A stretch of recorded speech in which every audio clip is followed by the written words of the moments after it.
સતત હસતી કલા એની ન પૂરી શકાય તેવી મોટી ખોટ પડી છે. ગુજરાતી સાહિત્યને ખૂબ ઊંચાઈઓ પર લઈ જવાનું, હાસ્ય પૂરસવાનું તો ખરું, પરંતુ તારકભાઈની એ મહાનતા હતી કે એમની હાસ્ય પીરસતી કલમમાં ક્યારેય કોઈને ક્યાંય અપશબ્દ તો નહીં,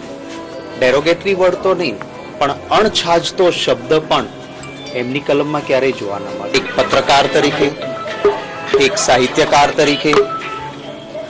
ત્રિઅંકી નાટક હોય કે એકાંકી નાટક હોય, એમની કલમ હોય એની તુલના પણ કોઈ સાથે ના કરી શકાય એવા એક મુઠ્ઠી ઉંચેરા માનવી, એક ઉમદા વ્યક્તિત્વ, એક સાહિત્યકારને હું મારા વતી, મારા પક્ષ વતી